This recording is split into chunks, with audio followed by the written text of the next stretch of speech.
السلام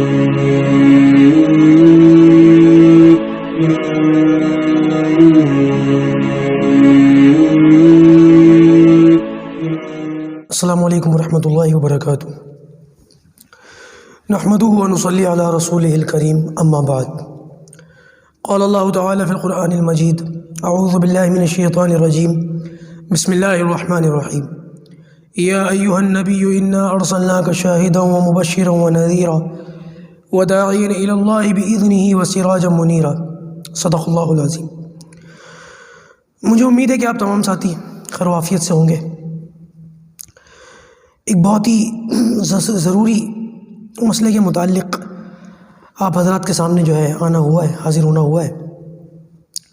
بات دراصل یہ ہے کہ ہم سب اچھی طریقے سے جانتے ہیں کہ ایک شخص ہے ہندوستان کی سرزمین پر، ہماری اس پاک سرزمین پر بہت سارے ناپاک لوگ بھی موجود ہیں، اتنے ناپاک ہیں جو مسلمانوں کے پیشاب سے نہا لیں تو شاید پاک ہو جائیں، وہ اتنے غلیظ ہیں، اتنے ناپاک ہیں، ان کی حیثیت تو بالکل کچھ نہیں ہے، لیکن چونکہ ان کی حرکتیں بعض مرتبہ سے زیادہ بڑھ جاتی ہیں تو پھر ایسے لوگوں کا تذکرہ کرنا پھر ہماری مجبوری بن جاتی ہے، تاکہ ہمارے لوگ ایسے لوگوں کی حرکتوں سے واقف ہو کر ان کے شر سے بچ سکیں اور بے شمار لعنتیں ان لوگوں کے اوپر جو ہے بھیج سکیں۔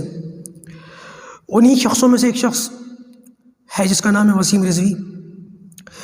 پہلے بھی اس شخص نے قرآن مجید کے اوپر ہاتھ ڈالا، آپ کو یاد ہوگا کچھ وقت پہلے قرآن مجید کی تقریباً 25-26 آیتوں کو حذف کرنے کا اس نے جو ہے وہ معاملہ اٹھایا تھا، اور اس معاملے کو لے کر کے یہ کورٹ تک پہنچا تھا، اور اس بدبخت نے جو ہے یہ اپنا معاملہ پیش کیا کہ قرآن مجید کی یہ آیتیں ہیں جن سے فتنے کا خدشہ ہے، معاذ اللہ، استغفر اللہ۔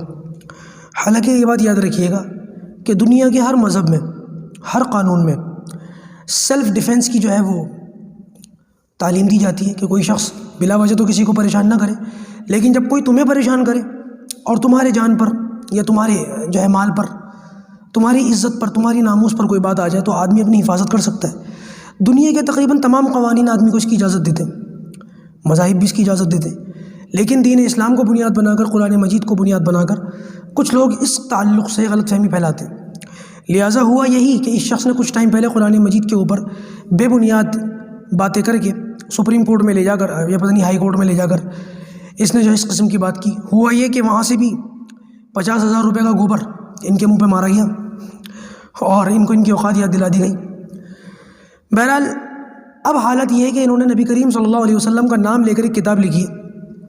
ایسے بدبخت لوگ، ایسے کمظرف لوگ، بس ہمارا تو مزاج نہیں ہے کہ ایسے لوگوں کا ہم ذکر کریں، ہمارے پاس وقت نہیں ہے ایسے فالتو اور فضول لوگوں کے لیے، لیکن چونکہ یہ شخص اتنا بدبخت ہے کہ اس نے کتاب لکھی اور یہ لے کر کے گیا نرسنگانند نام کے ایک شخص کے پاس، اور یہ بھی ہم سب جانتے ہیں کہ کتنا ذلیل اور خوار اور رسوا آدمی ہے، ہندوؤں کا رہبر بنتا ہے اور ہندوؤں ہی کو ماں بہن کی گالیاں دیتا ہے، انہی کی عورتوں کو جو ہے نہ جانے کیا کیا کہتا ہے۔ اللہ حفاظت فرمائے ایسے لوگوں سے، ان کے فتنوں سے، ان کے شرور سے۔ تو لہٰذا اس نے وہاں جا کر کے یہ ثابت کر دیا کہ اس شخص نے جو کچھ بھی اس کتاب کے اندر لکھا ہوگا وہ سب صرف اور صرف غلاظت ہوگی، اس میں صرف پلیدگی ہوگی اور کچھ نہیں ہوگا اس کے علاوہ، کیونکہ اگر کوئی بات ڈھنگ کی ہوتی تو علماء کے پاس جاتا، علماء سے جو ہے رجوع کرتا، لیکن اپنے آقاؤں کے پاس جا کر اس نے یہ ثابت کر دیا کہ اس نے جو کچھ بھی اپنے منہ سے پخانا اگلا ہے یا اپنے ہاتھوں سے لکھا ہے وہ سب کچھ بیکار ہی ہے، کچھ نہیں ہے اس کے اندر۔ سوال یہ اٹھتا ہے کہ میں یہاں پر ان باتوں کا تذکرہ کیوں کر رہا ہوں؟ بھائی ہماری بھی کچھ ذمہ داری ہے، میری اور آپ کی، ایک مسلمان ہونے کی حیثیت سے، ایک ایمان والا ہونے کی حیثیت سے۔ ہمارا یہ ماننا ہے کہ یہ کائنات جو ہے نبی کریم صلی اللہ علیہ وسلم کی برکت سے بنی، اور ہمیں جو ایمان کی دولت ملی ہوئی ہے، کلمے کی دولت ملی ہوئی ہے، یہ آپ صلی اللہ علیہ وسلم کی برکت سے، آپ کے وجود کی برکت سے، آپ کی دعوت کی برکت سے، آپ کی نبوت کی برکت سے۔ تو لہٰذا ہمارے اوپر کچھ ذمہ داری ہے یا نہیں؟ یہ صرف 12 ربیع الاول کے آپ لوگ جلوس ہی مناؤ گے؟ یہ بات یاد رکھیے گا، میں کبھی بھی آپ کو اس قسم کی کوئی بات نہیں کہوں گا کہ خدا نہ خواستہ کوئی غیر قانونی کام کرو یا پروٹیسٹ کے نام پر جو ہے وہ لوگوں کی یا گورنمنٹ کی پراپرٹی کو نقصان پہنچاؤ۔ یاد رکھیے گا ہمارا یا ہمارے اکابر کا اس قسم کا کوئی مزاج نہ پہلے تھا، نہ آج ہے، نہ انشاءاللہ کبھی ہوگا۔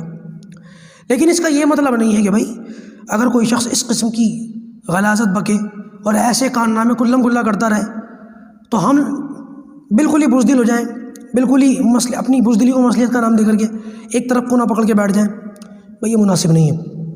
ضرورت اس بات کی کہ ہم جس ملک میں رہتے ہیں اس ملک کے اندر قانونی طور پر ہمارے کچھ حقوق ہیں، ان کو استعمال کریں۔ دیکھیے، ہر آدمی اپنی طاقت کے مطابق کام کر سکتا ہے۔ ہمارے پاس طاقت ہے کہ ہم نے اس ذریعے سے آپ تک اپنی آواز پہنچائی۔ اب جب آپ کو پتہ چل گیا، آپ کو اطلاع ہو گئی، تو آپ کی بھی ذمہ داری ہے کہ آپ اپنے یہاں کے جو سیاسی اعتبار سے یا دنیاوی اعتبار سے آپ کے رہبر اور رہنما سمجھے جاتے ہیں، ان تک آپ اپنی اس بات کو پہنچائیں اور ان کو بتائیں کہ بھئی یہ اس طریقے کی حرکتیں کب تک چلتی رہیں گی اور کب تک ان لوگوں کو ان کے حال پر چھوڑا جاتا رہے گا۔ یہ بات یاد رکھیے گا کہ ملک کے اندر کے جو حالات ہیں آپ دیکھ ہی رہے ہیں۔ ہم لوگ کبھی بھی یہ نہ سوچیں کہ بھئی چلو جہاں کے بھی حالات ہو رہے ہیں، جیسے بھی ہو رہا ہے، ہم تو ٹھیک ہے، ہم تو بیٹھے ہوئے، ہمارا کیا جا رہا ہے۔ نہیں، نمبر آپ کا بھی لگے گا، یاد رکھنا۔ تری پورہ کے حالات کسی سے چھپے ہوئے نہیں ہیں۔ کیا حالات ہوئے وہاں پر، کون بولا، کسی نے آواز اٹھائی؟ وہ تو پتہ چلا کہ بعد میں جب معاملہ بہت زیادہ طول پکڑ چکا تب شاید کچھ سیاسی لوگوں نے بولا، لیکن اگر یہ بات پہلے ہی ہو جاتی، کسی کا بولنا، کسی کا انٹرفیئر پہلے ہی ہو جاتا، تو شاید اتنے حالات خراب نہ ہوتے۔ آپ لوگ ہرگز یہ دماغ سے نکال دیجئے کہ ہمیں کچھ نہیں کرنا۔ یہاں پر آپ کی دو ذمہ داریاں بنتی ہیں۔ ایک ذمہ داری تو آپ کی یہ بنتی ہے کہ آپ لوگ، مجھ سمیت، میں اپنے آپ کو شامل کر کے یہ بات کہہ رہا ہوں، مجھ سمیت ہم میں سے ہر مسلمان، ہر ایمان والا نبی کریم صلی اللہ علیہ وسلم کی تمام سنتوں پر عمل کرنا شروع کر دے آج سے ہی۔